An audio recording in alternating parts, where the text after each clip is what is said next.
Hello, and welcome to Friendship, Wellness, and Wisdom with your hosts, Heather and Rachel. Together, we're here to talk about all things self-care, from fitness to mindfulness and everything in between. Whether it's yoga, Tai Chi, Pilates, or practices like tapping and meditation, we're here to help you discover new ways to care for yourself. We'll also share tips on positive self-talk, finding time for self-care, and creating routines that stick.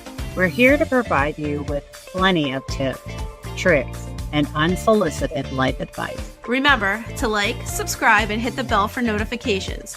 Join our community, and together we can explore the path to wellness. Alrighty. Today we're going to dive into a subject that kind of might surprise you. We're talking about support and suppression. The surprising part is we're not talking about how support and suppression are different.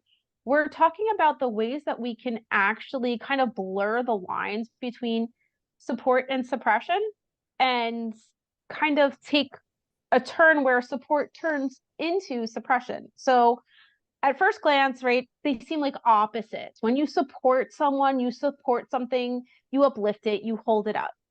And when you suppress something, you're like pushing it down or holding it back.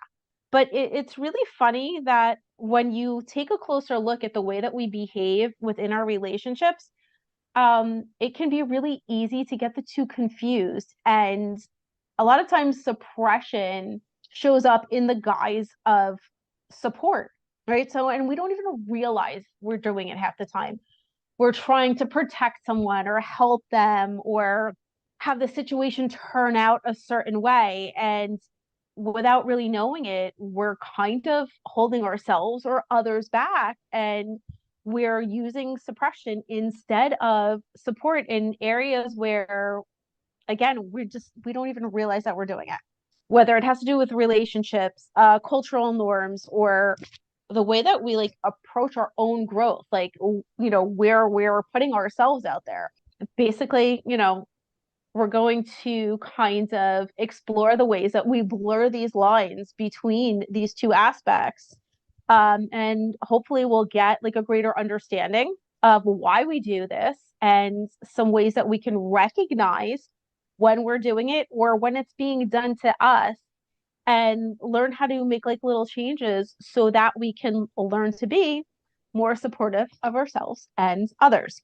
So I wanted to get started and ask Heather, what was it that made you interested in researching this topic? Because honestly, until you sent me this, I never really thought about it that way. But when I read through it, I was like, oh my God, like I never thought of that. And like oddly enough, I'm like, crap, like, you know what? I've kind of like I've done this. I've done it to myself. We all have. I've done it to my kids, other people in general. And I'm like, wow, I never realized, how much the line is blurred between being supportive and being suppressive and how easily it is to confuse that. The inspiration came from just observing, really, just the observance of both of them. As parents, as our kids get older, we question our parenting skills, right? And things of that nature. And you and I have had discussions about our childhood and certain things that, we either disagreed with or couldn't understand as kids or whatever. And it got me to think like there were so many things that were done for my kids lovingly, but I believe that I was suppressing them, right? Not intentionally. So I wanted to unpack like this dynamic of like relationships and communities and personal growth and things of that nature. And how do we get here? Like, how do we get to the suppression piece from wanting to support? Just as human beings, like we want to do the right thing, but sometimes we kind of cross the line.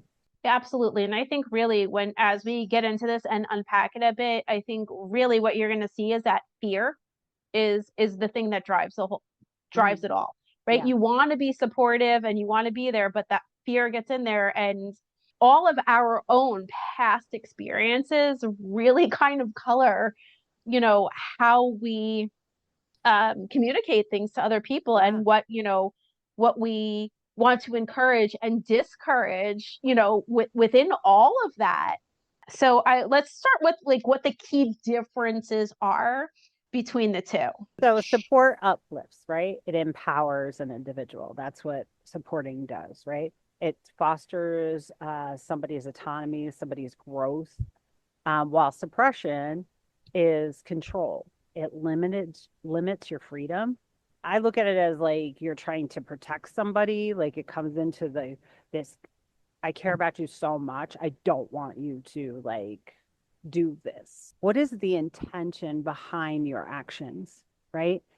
And so as we go through this, like it'll be a little bit more clear, but you can have these like in your mind, these really good intentions, but are they really the intentions for the other person, or are they fostering your fear for the other person? Right. And yeah, I think that's, like I said, I really kind of feel like that's what is really coming into play when we talk about this. Let's talk about like where it gets confused. Like how can support and suppression Yeah. seem similar? So they can look similar because they both stem from care and concern, right? They both are stemmed from that. But again, what is the true intention, right? For instance, offering advice might be supportive if it's respectful, if it's fostering growth and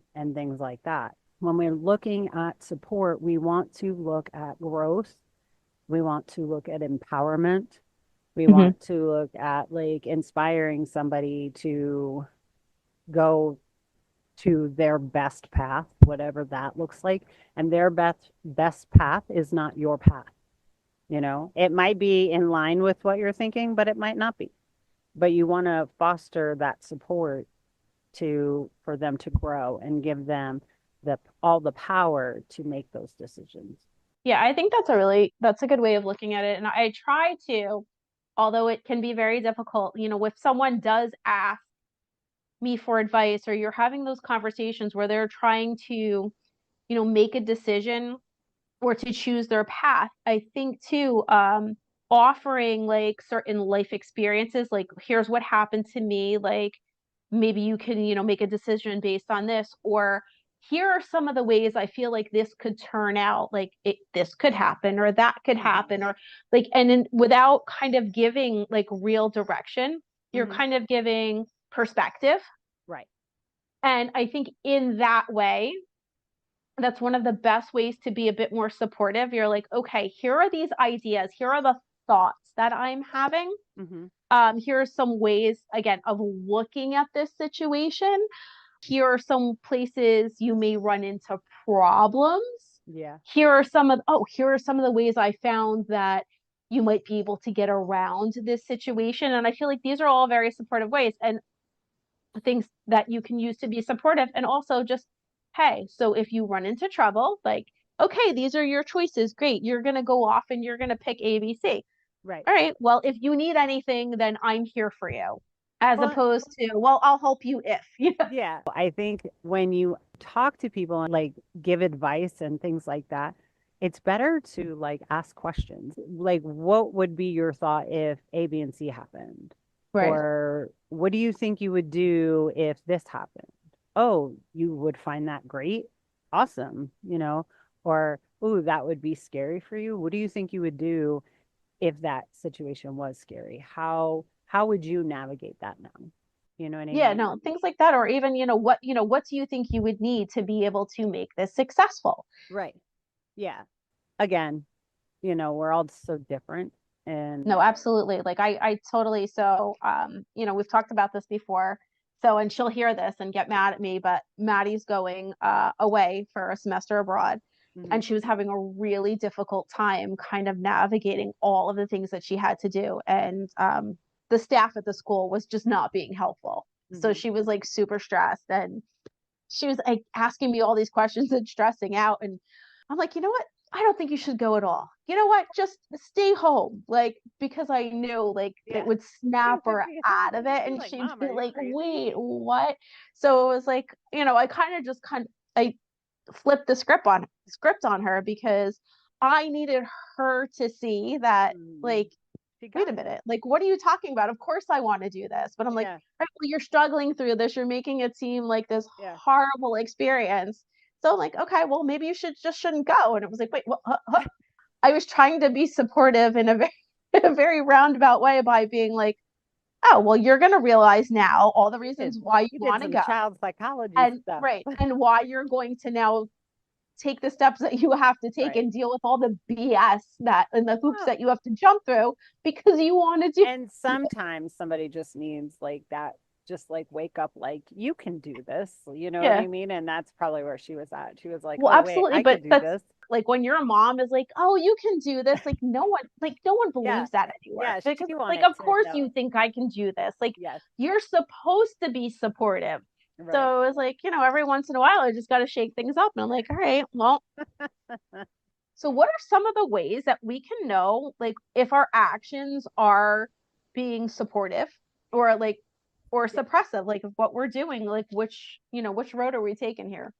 Plain and simple, ask yourself, whose needs are am I prioritizing? Like that is like so simple. Like, is it for the person that I'm talking to or is it for me? Are you free to make your own decisions, even if they lead into failure, even if they lead into growth? Whatever the decision is that you're making, like I just said, we're all so different. So if you could make that decision and know, even if I fail, I can pivot to do this, even if it's wonderful and I can still grow in these amazing aspects. And so, feeling supported is like, is it lighting up the other person? Like when you're having that conversation, right? And you're talking to somebody and they're lit up, you're supporting them. I'm sure like after you had that conversation with her, she was lit up because she was like, I could do this. Like I'm Yeah, going. it's like it just gets that fire, right? Yeah. And so she probably was like just like the fire in the belly at that point. Like, I got this. I'm empowered. We've talked about it in a couple of different, but read the room. And if the person's mannerisms, if the person's demeanor has changed in the conversation, you might not be supporting. Yeah. Knowing whose priorities you are really gearing this conversation to is really going to tell you whether you're supporting or suppressing. I think too, in like a very simple way, if someone's looking to do something and you're giving them all the reasons why they shouldn't, why it's wrong, why it Hmm. can't work, like I mean, those are very like simple indications. And Right. again, sometimes we don't realize that because we're trying to protect, or it was just the way someone tried to protect us. So now we think like we're carrying that on. Hmm. So just really being mindful of that, noticing what you're saying, and if listening to yourself and say, are all the things I'm doing, am I pushing them towards something Hmm. or am I pulling them back from an experience Right. because I'm afraid Yeah, and I'm afraid totally. for them? But, it's just sometimes it's that simple. Like, am I holding someone back by, what I'm saying here? All right. So we're going to switch over. So to romantic relationships. And as far as this is concerned, so what are some examples of suppression versus support in terms of romantic relationships? Yeah. In supportive relationships, a partner encourages you to pursue your passions, even if it's a challenge and out of their comfort zone, right? For example, celebrating a career change, showing support. On the other hand, suppression might look like you're discouraging them, you're pushing them into doing something they really don't want to do, belittling, you know, making decisions very selfishly, even, Hmm. for your partner. And I don't necessarily, I mean, I believe that there are some relationships, not just romantic relationships, but there's a lot of relationships that people are that type of dynamic, Hmm. that they are a suppressive person. They try to suppress the people around them. Those relationships that you get in that you're spouse or boyfriend, girlfriend are, verbally abusive and things like that. Right. That's not what we're talking about. We're talking about those things that get said that you don't even realize that you're suppressing your partner. When I talk about like belittling, even if you say to them, I don't really think that's a really good position for you because you don't have any experience in that. You don't really know what you're doing.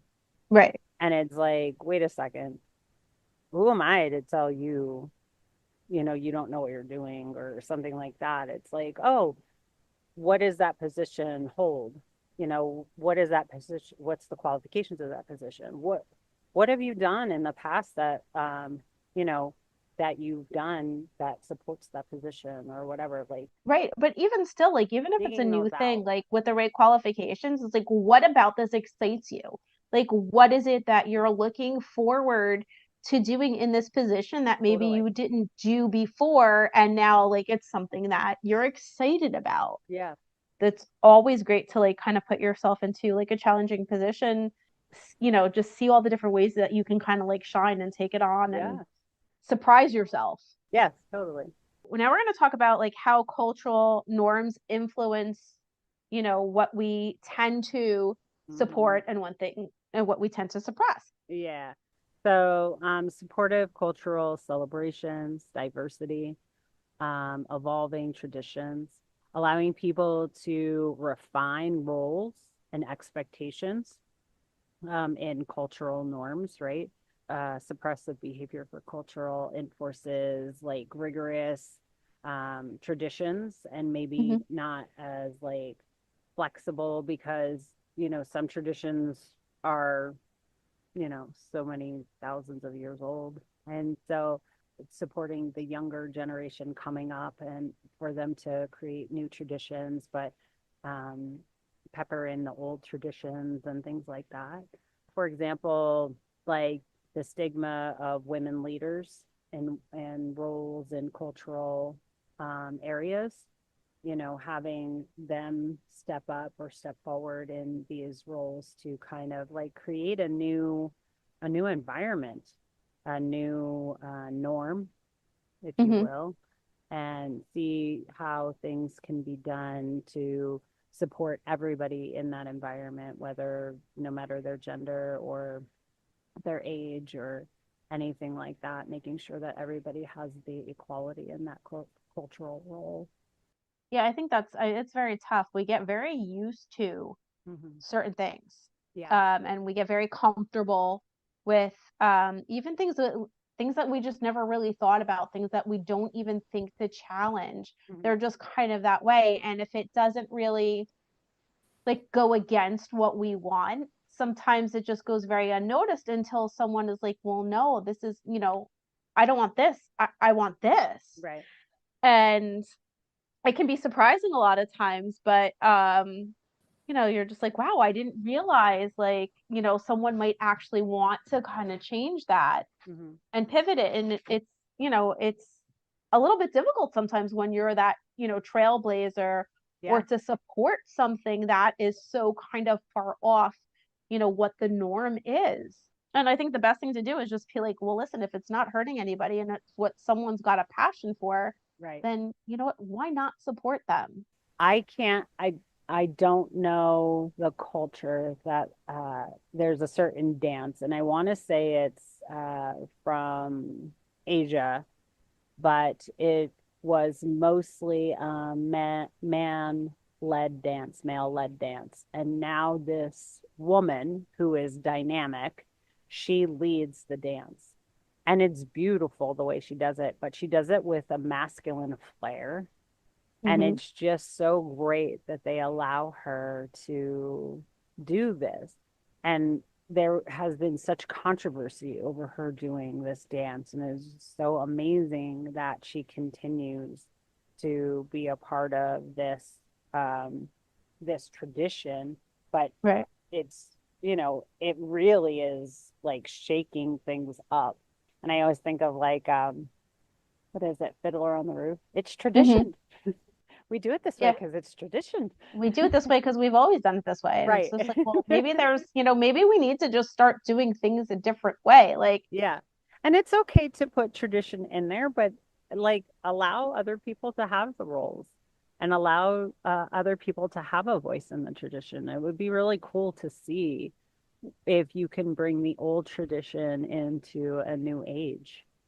and again, I think too, like you really just have to look at how much is it that like, fear of like, Yep. the unknown, it Yeah. really plays a part in people not wanting to step away from those very traditional roles, and makes Right. it difficult then to support someone who wants to do something different. So that's like I think a really important thing to kind of keep in mind and to kind of key into when you're, maybe trying to stop someone from doing something that's a little less conventional. All right, so the role of communication in all of this, like, so how are we communicating to kind of like open the lines here and really, discuss and know and realize like what we're Yeah. supporting, what we're suppressing, Well, and how we're showing up for each other. and I think, I think being transparent with, you know, if you have fears of somebody doing something, being transparent with that, right? And being honest with like if I was going to talk to my son and I didn't like a choice that he was making, and just being transparent with that and being like, I want to support you in this, but I am so fearful and it's my own fear. So how can we have this communication so Mm-hmm. I can support you and you can give me a little comfort that this is going to be okay, that you're going to be okay in this transition of whatever this is, right?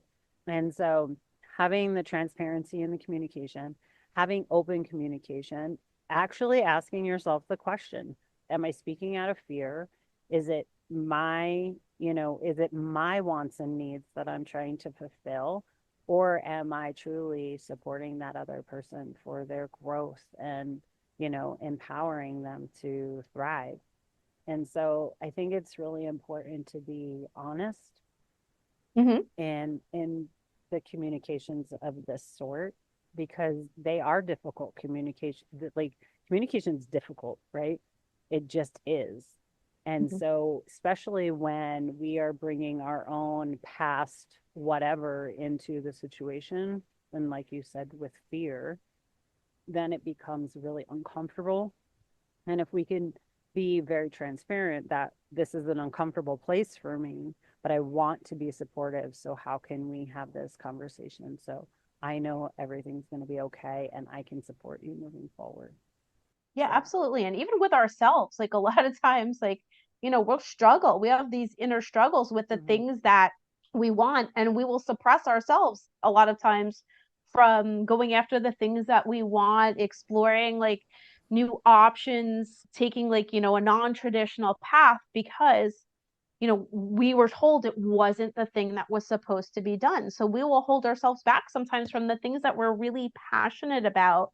And I think in that same way, like with that honesty and that transparency, asking ourselves those very like critical questions and really yeah, finding out what it is that we want and maybe why we're stopping ourselves from yeah, while you're having stuck. those things, or maybe even just exploring maybe a different way of approaching it so it fits in a little bit more with what we're comfortable with and used to. And I think like it just opens up a whole new world when, yes, you're really honest with yourself about what it is that you Mhm. want, like what your expectations are, and what it is that you're afraid of. And then you can kind of come at it in like a different way where you're like, all right, well, this is what I want. This is, what I was told I could have. What way can I come at this where I'm like kind of supporting how I feel and my beliefs at the same time? And So, be open to truly listening to the other person too. Like mhm. if you're being transparent and you're giving, giving the honesty of, this, I'm really fearful of this, or I don't believe in this path that you're taking, or whatever. Make sure that you're open to listening to the other person and what they have to say too, right? Just like you would listen to yourself. when you're trying to talk yourself through something that's frightening Right. or But whatever. and I think sometimes too, like we kind of assume that people are doing this, but there are so many people who are not asking themselves these Yes. questions. And again, like when talking to with someone that you're in a closer, more intimate relationship with, I notice what a lot of people do is like, with their friends or acquaintances, they're more supportive of their ideas because it's not so close to home. When we look at this, it is not just outside people either. Like we self-sabotage all the time. Of course. Instead of supporting ourselves, we suppress ourselves a lot, probably more so than we suppress others. Definitely. Yeah. When you start asking, why is it that I'm afraid of this? Like, am I really afraid of this? Or did someone tell me to be afraid of this? Is it that I really think that I shouldn't be doing this or Yeah, can't be doing this? Or is it that someone told me right. that I can't? Well, why can't I? Yeah. And that just like, I mean, that's a can of worms that like can Well, and really, even if you just had a bad experience one time and then you just never try it again, you'll yeah, never do it absolutely. again or whatever. And so, It's like, no, um, I don't like this. Well, how do you know that? Because, that one time I did it and it yeah, was, just 25 years awful. ago. It's like, all right, it might be, Yeah. listen, you had one olive, it was bad. Like maybe try a fresh one. You might like them. All right. So, what are our key takeaways here? So always ask yourself, am I encouraging growth or am I shifting it, right? Am I taking things away from that person?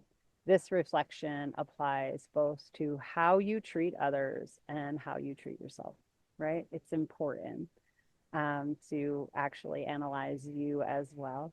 And so when we prioritize empathy, when we prioritize having dialogue and being open and honest, we prioritize thriving.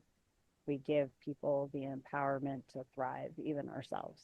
True support is about trusting others to navigate their path while standing by them through the challenges and triumphs. By fostering this, we create a balance. We can create stronger and more meaningful connections and relationships. All right. So, So that is great. And like I said, this was just something that I had never even really thought all that deeply about before. But when it got brought up, it really just kind of triggered like all these thought processes and where are some areas that I might be doing this, like what can I look into, like how can I make sure that I'm being as supportive as I possibly can, true. for myself and for everyone around me. Yeah. um so I hope this kind of sparks a little bit of conversation, challenges you and like the way that you look at things and how you are allowing yourself to be supported and how you're supporting others. Yeah. Yeah. And I just, just such a great topic. So thank you for being here with us and discussing this with us. And we hope to see you next time. Yeah. And we are celebrating a 1 year anniversary. I can't believe it. Wow. So that's pretty amazing. So, Time just flies. I know. And so hopefully you'll stick with us for our next year. Yes, come be supportive. We love you. Bye. Bye. Thanks for listening to Friendship, Wellness, and Wisdom. Don't forget to subscribe or follow us wherever you get your podcasts. And follow us on social media for more updates. See you next time.